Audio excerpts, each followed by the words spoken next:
नमस्कार, मैं शीतल शर्मा और आप देख रहे 4 बजे का दमदार डिबेट बात भारत की, जिसमें हर रोज हम बात कर रहे हैं जम्मू कश्मीर के चुनाव को लेकर। जी हां, जम्मू कश्मीर में विधानसभा के चुनाव बिल्कुल नजदीक हैं, लेकिन विधानसभा चुनाव से ठीक पहले अब एक एक पार्टी के घोषणा पत्र निकलकर सामने आ रहे हैं। इंतजार था भारतीय जनता पार्टी के घोषणा पत्र का, फाइनली कल के दिन वो भी सामने आ चुका है। गृह मंत्री अमित शाह ने ये घोषणा पत्र भी सामने लाया।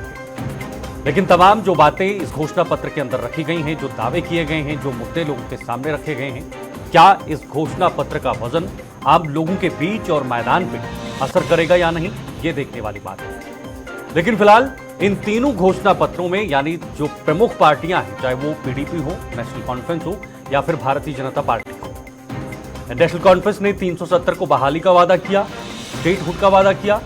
भारतीय जनता पार्टी ने उसके उलट यानी 370 को बचाने का वादा किया, यानी 370 गया और वापस नहीं आएगा। खुद गृह मंत्री अमित शाह ने कहा यह इतिहास बन चुका है।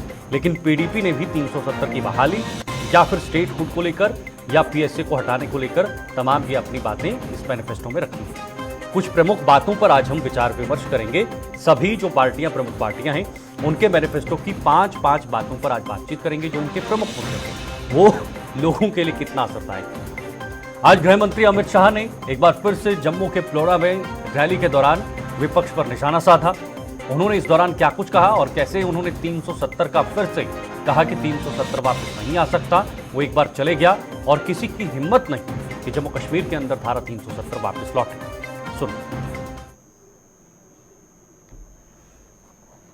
भाइयों बहनों, आप ये मानकर चलिए कि आने वाला चुनाव एक ऐतिहासिक चुनाव है। जब से देश आजाद हुआ, पहली बार जम्मू कश्मीर का मतदाता 2 झंडे नहीं, एक तिरंगे के नीचे अपना मतदान करेगा। पहली बार 2 संविधान नहीं, भारत के संविधान जिसको बाबा साहेब आंबेडकर ने बनाया, इसके नीचे हमारा वोटिंग होने जा रहा है। और पहली बार अभी इस पूरे जम्मू कश्मीर सूबे में कभी प्रधानमंत्री नहीं बैठ सकता। प्रधानमंत्री एक ही होता है जो कश्मीर से कन्याकुमारी की जनता जिसको चुन कर भेजती है। मैंने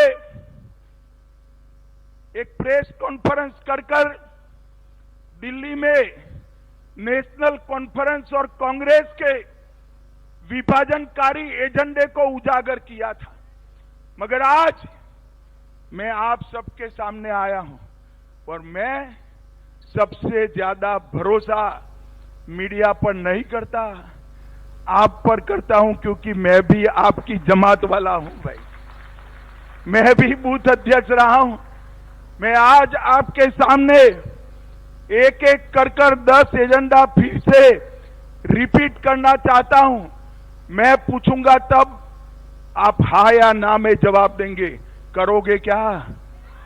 अरे जोर से बोलो, करोगे क्या? जम्मू कश्मीर में कांग्रेस और एनसी फिर से अलग झंडा लाने वाले हैं। आप लाने दोगे? अरे जोर से बोलो, लाने दोगे? 370 एनसी और कांग्रेस फिर से लाना चाहते हैं, लाने दोगे? जोर से बोलो, लाने दोगे? तारीकरण हो जम्मू। तो आपने सुना गृह मंत्री अमित शाह ने किस तरह से जम्मू में एक रैली के दौरान में सीधे कहा कि क्या ये जो नेशनल कॉन्फ्रेंस के एजेंडे में, उनके मैनिफेस्टो में चीजें हैं, क्या वो वापस आएंगी? हाँ या ना करके सभी लोगों से जवाब लिए हैं। तो फिलहाल इस वक्त हमारे साथ कुछ खास मेहमान जुड़ चुके हैं और 3 मेहमान इस वक्त हमारे साथ जुड़ेंगे। लेकिन उससे पहले आपको बताना चाहेंगे किस तरह से जम्मू कश्मीर की जो राजनीति है उसमें लगातार उफान नजर आ रहा है। 18 से वोटिंग शुरू होनी है, 18 को पहले चरण के मतदान होने हैं, लेकिन उससे पहले सभी पार्टियां एड़ी चोटी का जोर इसलिए भी लगा रही हैं क्योंकि सरकार बनानी है, सत्ता का सवाल है। 10 साल के बाद चुनाव होने जा रहे हैं। 3 मेहमान हमारे साथ जुड़ चुके हैं। राकेश पंत जी हैं बीजेपी से, डॉक्टर सुखविंदर सिंह जी हैं नेशनल कॉन्फ्रेंस से और सोहेल काजमी जी हैं वरिष्ठ पत्रकार, आपके टी स्क्रीन पर तीनों लोग जुड़ चुके हैं। बहुत बहुत स्वागत आप तीनों का हमारे साथ इस खास प्रोग्राम में और इस खास विषय पर चर्चा करने के लिए जुड़ने के लिए। जी मैं सर शुरुआत करना चाहूंगा सोहेल काजमी जी आपसे मैं, क्योंकि आज भारतीय जनता पार्टी का कल घोषणा पत्र आ चुका है और सबने ये घोषणा पत्र भी देखा है, लेकिन अब मैं तीनों जो प्रमुख पार्टियां हैं, चाहे वो नेशनल कॉन्फ्रेंस हो या पीडीपी हो या फिर बीजेपी का घोषणा पत्र हो, तीनों मैनिफेस्टो का, तीनों घोषणा पत्रों का आप कैसे आकलन कर रहे हैं? क्या विभिन्न चीजें हैं, क्या सम्मान चीजें हैं? चले लगता है सोहेल जी का इस वक्त संपर्क टूट चुका है। मैं दोबारा से उनके पास जाना चाहूंगा, लेकिन राकेश जी फिलहाल हमारे साथ बने हुए बीजेपी से वापस सोहेल जी आ चुके हैं। सोहेल जी आप सुन पा रहे हैं? जी सर। जी मेरा सवाल यह था कि बीजेपी का घोषणा पत्र फाइनली आ चुका है सोहेल जी, और इस पर हम लगातार चर्चा भी किए हैं, जिक्र भी किया है। मैं आप ही से आज जानना चाहूंगा जो तीन प्रमुख पार्टियों के घोषणा पत्र हैं, चाहे वो पीडीपी हो या फिर नेशनल कॉन्फ्रेंस हो या बीजेपी हो, हालांकि अभी कांग्रेस का नहीं आया है, तीनों मैनिफेस्टो को आप कैसे देखते हैं, कैसे आकलन कर रहे हैं, और ये कितने लोगों के हित में है, कितने लुभावने हैं और कितने जमीन पर हैं? जी सोहेल जी। देखिए सर, ये जो मैनिफेस्टो आया है कल, जो अमित शाह साहब ने रिलीज किया है, ये तीनों मैनिफेस्टो पढ़ के उसको अच्छी तरह विचार विमर्श करके इनकी जो इनकी कमेटी बनी थी जिसको निर्मल सिंह जी हेड कर रहे थे, उन सब कमेटीज ने सारी रिकमेंडेशंस लोगों से जान के इसमें अमेंडमेंट करके इसको कल रिलीज किया है। देखिए आर्टिकल 370 और 35 है जो बाकी रीजनल पार्टीज कह रही है, वो नामुमकिन सी चीज है। जो ऑनरेबल सुप्रीम कोर्ट ने डिसीजन दे दिया उसके बाद कोई बात नहीं बनती है, लेकिन वो रीजनल पार्टीज इसका राग रही है, सिंपैथेटिकल लोगों को अपीज करने की कोशिश कर रही है। वो उनकी मर्जी है, जमहूरियत है, उनका अपना हक है। लेकिन जहां तक पाइपलाइन में जो प्रोजेक्ट चल रहे हैं उसके ऊपर अमित शाह साहब ने बात की है, और जो 5 साल के आगे के मंसूबे हैं जिनमें रियायत देने की बात अमित शाह साहब ने की है, जम्मू कश्मीर में अगर वो पावर में आते हैं, उसमें एम्प्लॉयमेंट है, उसमें अम्यूजमेंट पार्क्स हैं, उसमें और एजुकेशनल इंफ्रास्ट्रक्चर्स हैं, उसमें बहुत सी चीजें हैं और वो अच्छी चीजें हैं, सब लोगों के जो रोजमर्रा की जिंदगी के साथ जुड़ी हुई है। तो हर पॉलिटिकल पार्टी जो है वो अपना मैनिफेस्टो वोटरों को रिझाने के लिए, क्योंकि ये इलेक्शन का महीना है, इलेक्शन का फेस्टिवल है और बड़ा कम टाइम है। ठीक है, बीच में मैं एक सवाल लेना चाहूंगा। आपने पहले भी एक डिबेट में मेरे साथ कहा था कि जब नेशनल कॉन्फ्रेंस का मैनिफेस्टो आया था, आपने कहा था कि मिर्च मसाला बटर लगा के इस मैनिफेस्टो को सामने लाया है। तो क्या उसी तरह का मैनिफेस्टो ये भी है, इसमें भी मिर्च मसाला है, या उम्मीदें जताई जा सकती हैं इस घोषणा पत्र से? देखिए हर पॉलिटिकल पार्टी जो है, अगर ये नॉर्मल होता तो फिर अमित शाह साहब नहीं आते। अगर सब कुछ कंड्यूसिव होता भारतीय जनता पार्टी के लिए जम्मू कश्मीर में, फिर ऑनरेबल होम मिनिस्टर नहीं आते जो पूरे देश के होम मिनिस्टर हैं। वो तो डॉक्टर जितेंद्र सिंह कर सकते थे रिलीज, या इनके पार्टी प्रेसिडेंट कर सकते थे। इसका मतलब जो बॉडी लैंग्वेज है और जो इलेक्शन का जो जी सोहेल जी, चलिए फिर से नेटवर्क इशू आ रहा है और उस वजह से सोहेल जी का संपर्क कट रहा है। जी बोलिए, आपका संपर्क कट रहा था। ठीक है, एनसी है, चाहे आप उमर अब्दुल्ला को देखिए, और चाहे आप राम माधव साहब को देखिए, वो लोगों के टांगे पकड़ रहे हैं दशहरा में कि वोट कीजिए अपनी इस पार्टी को। चाहे उमर अब्दुल्ला है, वो टोपी दिखा रहे हैं कि भैया इस बार जिताना है। तो इससे लगता है कि जो ये फेस्टिवल है इलेक्शंस का, इसने सबको परेशान कर दिया है, क्योंकि हाई वोल्टेज परसेंटेज होने वाली है। लोग अपनी मर्जी से बहुत सालों बाद, 30-35 सालों बाद अपने नुमाइंदों को चुनेंगे और इतनी कंड्यूसिव एटमॉस्फेयर में चुनेंगे। और भारतीय जनता पार्टी का श्रेय यही है कि उन्होंने ये फिजा जो है बहुत अच्छी बनाई है। लेकिन नून मिर्ची नहीं लगाएंगे मैनिफेस्टो में, तो मैनिफेस्टो लुभाएगा कैसे? अब कोई कहेगा जी मैं सिलेंडर 500 रुपए का कर दूंगा, तो ये लुभाने वाला काम तो मैनिफेस्टो में होता ही है। 100% कोई मैनिफेस्टो किसी को वो रेसिपीज दे नहीं सकता लोगों को। ठीक है, ओके, राकेश जी से जवाब लेता हूं मैं। राकेश जी, जिस तरह से सोहेल जी ने कहा है कि बाकी जो विपक्षी पार्टियों के घोषणा पत्र थे उनका आकलन कर बीजेपी ने अपना घोषणा पत्र बनाया है, मैं आपसे ही जानना चाहूंगा कि इस घोषणा पत्र में आम लोगों से जुड़े वादे आपने बहुत सारे रखे हैं, लेकिन जम्मू कश्मीर के अंदर क्या लोगों को आप लुभा पाएंगे, खास तौर पर कश्मीर के अंदर? और गृह मंत्री अमित शाह ने आज कहा है कि मैं दावे के साथ कह सकता हूं कि नेशनल कॉन्फ्रेंस और कांग्रेस की सरकार जम्मू कश्मीर के अंदर नहीं बन सकती है।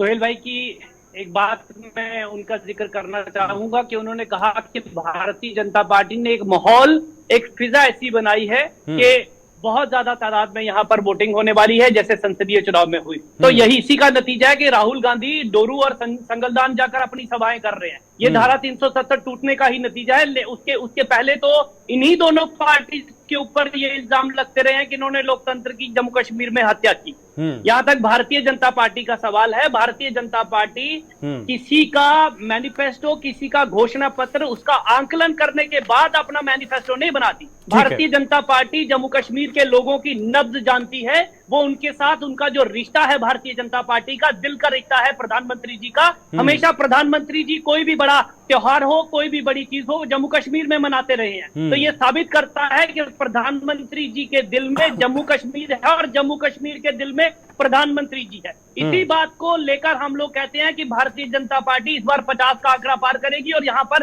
सरकार बनाएगी। यहाँ तक घोषणा पत्र की बात है, हम इसको संकल्प पत्र कहते हैं। और भारतीय जनता पार्टी जब से बनी है, हम संकल्प पत्र में जब कोई चीज रखते हैं, जब कोई मुद्दा रखते हैं, तो उसको उसके इख्तिताम तक पहुंचाने की कोशिश करते हैं। ये आपने देखा, धारा 370 हमने 1980 में अपने संकल्प पत्र में रखी, तोड़ेंगे तो तोड़ दी। उसके लिए हमने किसी को अपीजमेंट की कोई पॉलिसी नहीं अपनाई कि तुष्टीकरण की नीति अपनाएंगे, मुसलमान भाइयों को कुछ और कहेंगे, हिंदू भाइयों को कुछ और कहेंगे, ऐसा कुछ नहीं है। मंदिर निर्माण करना था, अयोध्या जी में श्री राम मंदिर का निर्माण हो गया। यूनिफॉर्म सिविल कोड की बात है, समय आएगा वो भी होगा। इसलिए भारतीय जनता पार्टी सरकार, प्रधानमंत्री जी ने एक बार कहा कि सरकारें आती हैं चली जाती हैं, लेकिन हमारा मकसद, भारतीय जनता पार्टी का मकसद यहाँ पर काम करना है और जम्मू कश्मीर में स्थायी शांति, समृद्धि और जम्मू कश्मीर विकास के रथ पर आगे बढ़े। यही भारतीय जनता पार्टी की कामना है। ठीक है, ओके। मैं नेशनल कॉन्फ्रेंस के डॉक्टर सुखविंदर सिंह जी हैं, वो भी बैठे हुए हैं, हमारे साथ बने हुए हैं। डॉक्टर सुखविंदर जी, आपने दोनों की बातें सुनी। एक तरफ सोहेल जी वरिष्ठ पत्रकार हैं जिन्होंने घोषणा पत्र को लेकर महत्वपूर्ण बातें अपनी रखी, और राकेश पंत जी जो कह रहे हैं कि नेशनल कॉन्फ्रेंस का मैनिफेस्टो फिर से 2014 से पहले की सिचुएशन में धकेल रहा है। यानी जो बिंदु आपके मैनिफेस्टो में रखे गए हैं, चाहे वो धारा 370 का बहाली हो, पाकिस्तान से बातचीत हो, पीएसए का हटाना हो, या बाकी जो मुख्य आपके सामने जो मुद्दे हैं जो आपने अपने मैनिफेस्टो में रखे हैं, गृह मंत्री अमित शाह ने भी वही कहा कि नेशनल कॉन्फ्रेंस वापस आएगी तो जम्मू कश्मीर के अंदर जो है वो आतंकवाद फिर से बढ़ेगा। सबसे पहले तमाम पैनलिस्ट को मेरा नमस्कार जी। देखिए, आज जिस टॉपिक की हम बात कर रहे हैं, ये घोषणा पत्र है बीजेपी का। तो देखिए, आज से थोड़ा सा हम पीछे हिस्ट्री में चले जाते हैं। 2014 में, 2019 में जो बीजेपी का, जैसे हमारे प्रवक्ता बीजेपी के ने कहा कि ये घोषणा पत्र और हमारा संकल्प पत्र है। देखिए, मैं कहीं ना कहीं इस घोषणा पत्र को अब जो जम्मू कश्मीर में इन्होंने जारी किया है बीजेपी का, मैं समझता हूं एक जुमले वाला, एक बहुत बड़ा जुमला रहेगा ये जम्मू कश्मीर की जनता को। जैसे अमित शाह जी से किसी ने बात की तो उन्होंने कहा कि भाई ये जो 15 लाख कब हमारे अकाउंट में आएंगे और ये 2-2 करोड़ नौकरियां जो हैं हर साल आप दे रही है, आखिर कब मिलेगी। तो उन्होंने कहा था ये एक जुमला है। तो इसे मैं समझता हूँ कि जो इनका घोषणा पत्र है, जिसे ये संकल्प पत्र भी कह रहे हैं, तो जम्मू कश्मीर की जनता ये जानती है कि ये इनका भी जुमला है जम्मू कश्मीर में आकर। देखिए, इनके घोषणा पत्र को आप गौर से देखेंगे तो कहीं ना कहीं ये मुझे लगता है कि नेशनल कॉन्फ्रेंस के घोषणा पत्र की इन्होंने एक कॉपी करके जनता को बताया कि भी हम भी इन चीजों के ऊपर करेंगे। तो कहीं ना कहीं ये जम्मू कश्मीर की जनता आज समझ चुकी है। देखिए, 10 सालों के बाद जम्मू कश्मीर को हक मिल रहा है कि वो वोटिंग के थ्रू अपना एक जो प्रतिनिधि वो बनाएंगे। तो कहीं ना कहीं बीजेपी अपनी जमीन बनाने के लिए ऐसे घोषणा पत्र और ऐसे जुमले लोगों में ला रही है। देखिए, सीट शेयरिंग की अगर बात की जाए तो आप देखते हैं इनकी मैं समझता हूँ कि एक पैराशूट के थ्रू लोग आते हैं, उनकी सीट से वो इनकी टिकट लेके चले जाते हैं। इनके खुद के जो नेता हैं वो डॉक्टर सुखविंदर जी, आपका जो घोषणा पत्र है, डॉक्टर सुखविंदर जी, आपका जो घोषणा पत्र है वो तो मुमकिन ही नहीं है, तब भी आपने वो घोषणा पत्र में रखी हुई है वो जुमले नहीं। घोषणा पत्र हम 70 सालों से जो चीज हमने जम्मू कश्मीर में जो बना के रखा है, हमारा घोषणा पत्र ग्राउंड से जुड़ा है, लोगों की भावनाएं हैं, हमने उन भावनाओं को अपने घोषणा पत्र में रखा है। और ऐसा नहीं है, देखिए जॉब की अगर बात करें तो मैं आपको छोटी सी एक स्कीम बताऊं। देखिए, 2014 के बाद हमारे टीचिंग के रिलेटेड, एजुकेशन के रिलेटेड इन्होंने, बीजेपी ने, सरकार ने किसी भी एक पोस्ट, सिंगल पोस्ट नहीं निकाल सके। मगर हमारा जो घोषणा पत्र की बात की जाए तो हमारी बहुत सारी स्कीम्स थी, जो जैसे रहबरे तालीम था, जिसे लोगों को एजुकेशन मिलती थी, एक राइट टू एजुकेशन था, हर इंसान को एजुकेशन मिलनी। आप देखिए बहुत सारी स्कीम्स जो नेशनल कॉन्फ्रेंस की, इन्होंने आते टाइम ही उनको बंद कर दिया। यूटी सरकार में ऐसा होना चाहिए था कि बहुत सारी जो स्कीम चल रही थी उनको इनके आगे लेके चलना था, और हमारे जम्मू कश्मीर का जितना भी युवा था उसको कहीं ना कहीं एम्प्लॉयमेंट मिल रही थी। तो आज ये कह रहे हैं कि हम घोषणा पत्र में जॉब्स देंगे। आपने 10 सालों में क्या किया? आपकी यूटी थी, आप सेंटर में भी, आप स्टेट में भी, आप तो आपने 10 सालों में अगर इतना कुछ नहीं दिया, तो आज अमित शाह सेंटर से आकर अगर जम्मू कश्मीर में आ रहे, तो कहीं ना कहीं इस चीज से ये निकलता है कि इनको ये पता भी है जम्मू कश्मीर हमारी जमीन नहीं है। ठीक है, ओके, एक जुमला इधर भी छोड़ के चले जाएंगे। ओके, मैं जवाब लेता हूं। राकेश जी, क्या जम्मू कश्मीर में वाकई में बीजेपी की जमीन नहीं है? ये कहना है नेशनल कॉन्फ्रेंस का। इन्होंने कहा कि तभी उसी लिए गृह मंत्री अमित शाह को जम्मू कश्मीर में आना पड़ा। यानी कुल मिलाकर इनका निशाना है कि पीएम मोदी के नाम पर वोट मांगे जा रहे हैं। दो बातें बड़ी अहम कही हैं। एक तो उन्होंने कहा कि भारतीय जनता पार्टी का संकल्प पत्र जो है वो जुमला है। दूसरा, इसके साथ उन्होंने जोड़ा कि ये नेशनल कॉन्फ्रेंस की ही कॉपी है। तो मुझे सुखविंदर ये बताएं कि अगर ये नेशनल कॉन्फ्रेंस की कॉपी है तो इसका मतलब जुमला वाला तो इनका हो गया। और दूसरा, फारूक अब्दुल्ला साहब ने ये पब्लिक डोमेन में है कि उन्होंने कहा कि हम 100 साल भी लड़ रहे हैं तो 370 वापस नहीं आ सकती। तो जब सबको पता है वापस नहीं आ सकती, तो आपने अपने अपने अपने मैनिफेस्टो में इसलिए रखा कि आप लोगों को ये बात बता सके, उनको इमोशनली ब्लैकमेल कर सके, जो भारतीय जनता पार्टी होने नहीं देगी। और जम्मू कश्मीर का जो युवा है वो भी अब समझ चुका है कि इन्होंने जब यहाँ पर मिलिटेंसी, आतंकवाद चरम सीमा पर था, तो यही लोग यहाँ पर इनको आतंकवाद की आग में झोंककर छोड़कर यहाँ लंदन चले गए। अब किस मुंह से वापस आ रहे हैं? और दूसरा, आपने कहा कि हमारे लोग पैराशूट से आते हैं, तो मुझे जरा ये बताइए कि उमर साहब ने कौन से नेशनल कॉन्फ्रेंस के पोस्टर चिपकाए थे जो उनको आते ही मुख्यमंत्री बना दिया, आपने मेंबर पार्लियामेंट बना दिया या एमएलए बना दिया? तो इसलिए पहले आप अपने गिरेबान में झांके, फिर भारतीय जनता पार्टी की बात करें। और यहाँ तक भारतीय जनता पार्टी की बात, आपने कहा कि हमारी जमीन नहीं है। अरे भाई, 4 लिस्ट निकली है हमारी, जिसमें हमने 51 कैंडिडेट्स जो है वो अनाउंस कर दिया, और 5वीं जो है वो आने वाली है। तो इसमें लगभग हमारे 60 से 70 कैंडिडेट जो है वो हो जाएंगे। ये लोग 52 सीटों पर चुनाव लड़ रहे हैं और इनके जो साथी हैं वो 25 सीटों पर चुनाव लड़ रहे हैं। तो भारतीय जनता पार्टी इनसे ज्यादा सीटों पर चुनाव लड़ रही है, तो जमीन किसकी हुई? और जमीन किसकी? उनकी जमीन जिनको संसदीय चुनाव में यहाँ के लोगों ने, जम्मू कश्मीर के लोगों ने और पर्टिकुलरली कश्मीर के लोगों ने हराया, और दोनों जो है वो पार्टी के मुखिया और वरिष्ठ नेता थे। ठीक है, जवाब दोगे आप सुखविंदर जी? मैं सबसे पहले मैं भी आपसे यही पूछना चाहूंगा कि आपने कहा कि कॉपी पेस्ट पूरा मैनिफेस्टो है, यानी कॉपी करके बनाया गया है, लेकिन दूसरी बात आपने कही कि ये पूरा जुमला है। तो राकेश जी का ये कहना है कि फिर आपका घोषणा पत्र भी जुमला हो गया। सर देखिए, इन्होंने 2-3 बातें कही जी।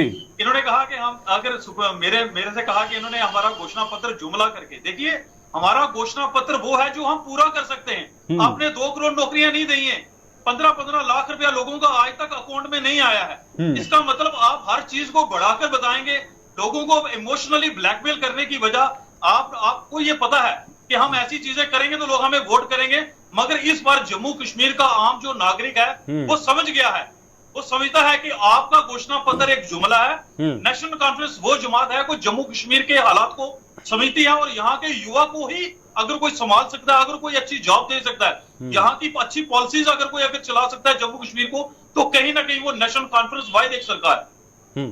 2014 से पहले कितनी जॉब्स दी थी? अगर देते तो आज ऐसे हालात नहीं होते ना सर। सरकारों में तो आप भी रहे हैं। सर मेरा एक क्वेश्चन इन तमाम पैनलिस्ट से है, इनके घर का भी आदमी एक जरूर गवर्नमेंट जॉब में होगा। आप इनसे पूछें आप कौन सी हुकूमत में आपने जॉब ली है। रही बात हमारी बहुत सारी स्कीम्स थी, देखिए रहबरे तालीम, रहबरे जिरात, रहबरे खेल, बहुत सारी ऐसी आंगनवाड़ी, पीटीडी, पीएचई, टेलीविजन, हमारे ऐसे वर्कर थे जो आज तक इनकी सरकार जब से इन्होंने वादा किया था कि हमने आंगनवाड़ी वर्कर्स को पक्का करना है, उनकी जो सैलरी है वो आप देखिए 10 सालों से वो रोड पे है। इनके पास सब कुछ इनके पास है, सेंटर इनके पास है, स्टेट इनके पास है, तो इन्होंने किया क्या? आज ये कह रहे हैं, इनके देवेंद्र रैना जी कह रहे हैं कि हम हमारी हुकूमत बनने के 10 दिन के बाद हम सारे तमाम जितने वर्कर्स हैं हम उनको नौकरियां देंगे, पक्का कर देंगे। अगर आपने पिछले 10 सालों में अगर किया होता तो आपको इतने बड़े बड़े वादे नहीं करने पड़ते थे। ठीक है, राकेश जी को सामने लाइएगा, राकेश जी को सामने लाइएगा। जी बिल्कुल। शीतल, मैं सिर्फ एक बात का जवाब दे दूं कि ये रहबरे तालीम और रहबरे ज़राअत और रहबरे खेल के ऊपर अपना ढिंडोरा पीट रहे हैं। इनको पूछिए कि हमारे डॉक्टरेट किए हुए बच्चे हमारे डॉक्टरेट पीएचडी की हुई बच्चियां जो हैं उनको 1500 रुपए पे लगाया इन्होंने। और यहाँ तक नरेगा की बात है, इनके जो साथी है बाहर 500 रुपया 600 रुपया दिहाड़ी मिलती है, ये 150 रुपया दिहाड़ी पे लगाया, ये इनका कारनामा है। हम तो इन दोनों ये यहीं से आपका पता चल जाता है कि किस तरह आपने लोगों को बरगलाया और खासकर युवाओं को बरगलाया और भ्रष्टाचार के तहत आप लोगों ने बहुत सारा पैसा बनाया, बैकडोर एंट्री से आपने लोगों को नौकरियां जो है वो दी और इसी भ्रष्टाचार की परतें खोलने के लिए 370 को भी तोड़ा गया। ओके, ठीक है, सोहेल जी के पास आना चाहूंगा। जी जवाब दीजिएगा, 10 सेकंड है आपके पास। सोहेल जी भी बने हुए हैं। देखिए इन्होंने कहा कि बैकडोर एंट्री मुझे आपने बोल रहे हैं, 1500 की नौकरी। आऊंगा। मैं आपको एक बात बता दूं, हमारी उस वक्त एवरेज तालीम 1500 या 3000 थी जब इस देश में सिलेंडर 300 रुपए था। आपने क्या कर दिया, 1200 रुपए सिलेंडर बंद हो गया। उस वक्त राशन हमारा 2 रुपए 3 रुपए 5 रुपए किलो में था, आपने हमारा राशन बंद कर दिया जम्मू कश्मीर के आवाम लोगों का। तो आप ये कह रहे हैं हमने उस वक्त लोगों को फ्री दे रहे हैं। कौन से फ्री? ये आपको क्लियर करना पड़ेगा कि आप भारत देश को कोई लॉलीपॉप दे रहे हैं, क्या दे रहे हैं? सर 2014 के मुकाबले मजदूरी भी बढ़ी है, सैलरीज भी बढ़ी हैं, ये भी तो बोलिए, इनकम भी तो बढ़ी है। देखिए सर, मैं आपको एक जरूर बात बता दूं, इनकम जरूर बढ़ी है मगर इन्होंने इतने ज्यादा टैक्स खर्चे इतने बड़े कर दिए हैं, अब आवाम इस चीज को झेलने में बिल्कुल नाकाम है। ये आप भी समझते हैं, ये लोग भी समझते हैं, मगर अब इनकी ये मजबूरी बन चुकी है। इन्होंने उस बीजेपी के मैनिफेस्टो के ऊपर बात करनी ही करनी है। इन्होंने कभी ये नहीं कहना कि हमने सिलेंडर 300 रुपए या 400 रुपए देना है।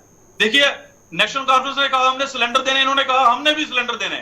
अब इसी से क्लियर होता है कि इन्होंने नेशनल कॉन्फ्रेंस का मैनिफेस्टो पढ़ने के बाद लोगों को ये बताया कि भी हम भी फ्री देने की कोशिश कर रहे हैं। ठीक है, मैं सोहेल जी से पूरी बात, आप दोनों की बातों का कहीं ना कहीं विश्लेषण मैं उन्हीं से करना चाहूंगा। सोहेल जी, आपने दोनों की बातें सुनी। नेशनल कॉन्फ्रेंस कह रहा है कि ये हमारा कॉपी पेस्ट पूरा मैनिफेस्टो है, हमारे मैनिफेस्टो से बातें उठाई गई हैं, मात्र कुछ मुख्य मुद्दों को छोड़कर। बिल्कुल, दोनों मेरे भाई हैं, दोनों इंटेलिजेंट हैं और दोनों अपनी अपनी पार्टीज को डिफेंड कर रहे हैं और संभाविक तौर पे कितना भी हक है इनका, रिस्पॉन्सिबिलिटी है। They are the spokesperson of their own political parties. हर पार्टी जब सत्ता में आती है वो लोगों को रिहेबिलिटेट करने के लिए आती है। सरकारों का काम ही होता है कि सेंट्रल स्पॉन्सर्ड स्कीम्स से गवर्नमेंट की जो पाइपलाइन में प्रोजेक्ट्स चल रहे हैं उनको पेस ऑफ वर्क, जो डेवलपमेंट वर्क्स है उनको तेज किया जाए, लोगों की सहूलतें, लोगों की रोजमर्रा की जिंदगी से जुड़े हुए। ये कहना कि एक पार्टी ने ही निर्माण किया पूरे भारत का, ये कहना कि एक ही स्टालवर्ट आया था हिंदुस्तान में, उसी ने भारत की सब जो चीजें इसको ठीक कर दिया, ये बड़ा इमेच्योर सा स्टेटमेंट होती है किसी भी पॉलिटिशियन की। देखिए दुनिया चलती है, आज कोई आता है, सरकारों का काम सिर्फ फेलिसिटेट करना होता है। सरकार कोई भी हो, वो परमानेंट अथॉरिटी नहीं होती है लोगों की, वो एक टाइम फ्रेम के लिए आती है, 5 साल के लिए। बड़ा मकबूल तरीन पॉलिटिशियन होगा, बहुत लोगों के दिलों में राज करने वाला पॉलिटिशियन होगा, जैसे सोमनाथ चटर्जी थे, अटल बिहारी वाजपेयी थे, वो 13 बार पार्लियामेंट में गए। नहीं तो एक बार जो पार्लियामेंट में जाता है दूसरी बार दिखता ही नहीं है, और अगर उसका थोड़ा सा काम अच्छा है तो 2 बार चला जाता है। लेकिन बहुत कम लोग पॉलिटिशियन होते हैं पूरी इंडियन पॉलिटिकल हिस्टोरिकल पर्सपेक्ट पे, जो अपनी छवि, अपनी पार्टी की छवि और काम करने का तरीकाकार लोगों के बीच में। जम्मू कश्मीर में भी कुछ पॉलिटिशियंस हैं जिनकी छवि जो है आज भी डिस्कस होती है, चाहे उनकी डेथ 60s में हुई है, 70s में हुई है। तो सरकारों का काम होता है फेलिसिटेट करना। अब 2014 में जो आलू था वो 2024 में उस रेट पे तो होगा नहीं। पूरी दुनिया इकोनॉमिकल रिसेशन पे चल रही है। हमने आलू यहाँ से भेजा 2015 में, बाहर एक्सपोर्ट करते थे, यहाँ ह्यू एंड क्राई हुई तो हमें डबल रेट पे आलू वापस लाना पड़ा। ये सब जो पॉलिसी मेकर्स होते हैं इंडिया के, उनका काम होता है, सरकारों का काम होता है कि वो कोशिश करें कि ज्यादा से ज्यादा आउटरीच प्रोग्राम्स में लोगों के फायदे के लिए, लोगों की रोजमर्रा की जिंदगी के लिए, चाहे वो छोटी से छोटी जरूरियात है, उस पर काम करें और अपनी छवि और अपनी पार्टी की जो इमेज है उसको कायम दायम रखें। और फिर वो रहे ना रहे, लोग उनको सदियों तक याद करते हैं। ये सारी पॉलिटिकल पार्टीज का एक ही रोल। अब आप बोलेंगे नहीं मेरी पार्टी सबसे बेस्ट है और दूसरी पार्टी नहीं है, शेख साहब की बहुत कुर्बानियां हैं, लैंड टू सोहेल जी, लेकिन उस वक्त ये तो जैसे आपने शुरुआत में आज तक याद किया जाता है। उसी तरह बख्शी गुलाम मोहम्मद साहब के टाइम की कुछ कंट्रीब्यूशंस हैं, उनको याद किया जाता है। GM सादिक साहब के वक्त में कुछ हुआ, GM शाह, मैं 85 में खुद बागे बहू उनके साथ एज ए स्टूडेंट गया हूं, जब बागे बहू की इनॉग्रेशन हुई है, और जम्मू में फूल लगाना तो बहुत मुश्किल होता था, और मुझे याद है वो ग्रेनेड वहां लगा लगा के ब्लास्टिंग कर करके हमने ये बागे बहू बनाया, और उस इनॉग्रेशन में मैं उनके साथ था एज चीफ मिनिस्टर जब उसको इनॉग्रेट किया। तो हर मिनिस्टर, चीफ मिनिस्टर और उसकी kabina जो होती है, उसका काम होता है कि काम करना लोगों की खिदमत करेंगे तभी लोग दोबारा उनको याद करेंगे। लोगों की खिदमत नहीं करेंगे, खुदा बन जाएंगे, डिक्टेटर बन जाएंगे, हिंदू मुस्लिम करेंगे, सरदारों को लड़ाएंगे, उससे ना तो उनकी अपनी इमेज चलती है ना उनकी पार्टी की इमेज चलती है। तो ठेकेदारी से आप सियासत नहीं चला सकते, आपको पीपल्स विल पे प्रवेल होना है, और पीपल्स विल जो है आज दिख रही है पूरे जम्मू कश्मीर में कि जनाब हर इंसान, हर पॉलिटिकल पार्टी एग्जिट पोल ही नहीं कर पा रही है कि हमें कितने वोट आएंगे और उसको कितने वोट आएंगे, हमारी कितनी सीटें होंगी। यही रियल एसेंस है एक हेल्दियर जमहूरियत की, और we should all salute the people's will whatever the outcome will be. और वो जो सरकार होगी, पहली बार मैं देखूंगा अपने 35 साल के कैरियर में कि वो अकाउंटेबल होगी, ट्रांसपेरेंट होगी, और ठोक बजा के लोग उस सरकार को 8 तारीख को लाएंगे। ठीक है, ओके सोहेल जी, मैं समझ गया। राकेश जी, एक आखिरी सवाल और छोटा जवाब चाहूंगा आपसे, 10 सेकंड में जवाब दीजिएगा। क्या आपको लगता है कि इस घोषणा पत्र में वो काफी चीजें हैं जो आपने सोची हुई हैं, या जो जमीन पर इस वक्त लोगों को नीड्स हैं, कुछ वर्ग अभी भी आपकी उम्मीदों में बैठे हैं, चाहे वो डेली वेजेस हों, वीडीसी एसपीओज हों, या बाकी जो एनएचएम के एम्प्लॉयज हैं, या बाकी अन्य एम्प्लॉयज हैं, जिन्हें उम्मीदें हैं कि उनको भी परमानेंट किया जा सकता था? देखिए, इस संकल्प पत्र में महिलाओं के लिए सब कुछ है, युवाओं के लिए है, उसके बाद हमारी जो वरिष्ठ महिलाएं हैं एक परिवार की, उनके लिए है, महिलाओं की किचन का ध्यान रखा गया है, किसानों का ध्यान रखा गया है, 6,000 से 4,000 का जो कंट्रीब्यूशन स्टेट गवर्नमेंट जो है वो देगी, 10,000, इसमें सभी जो है वो उसका समावेश हो जाता है। और मुझे लगता है कि भारतीय जनता पार्टी का ये संकल्प पत्र, जिसको लोगों की राय जानकर बनाया गया है, ये एक मील का पत्थर साबित होगा जम्मू कश्मीर के शांति के लिए, समृद्धि के लिए और विकास के लिए। ठीक है, ओके। डॉक्टर सुखविंदर जी, आखिरी 10 सेकंड आपको दे रहा हूं, बहुत कम समय है मेरे पास। देखिए सर, मैं बीजेपी के प्रवक्ता से एक बात जरूर कहूंगा, जहां जहां जिस जिस स्टेट में आपकी हुकूमत है, आपने जो संकल्प पत्र यहां जम्मू कश्मीर में लॉन्च किया, क्या आपकी स्टेटों में है?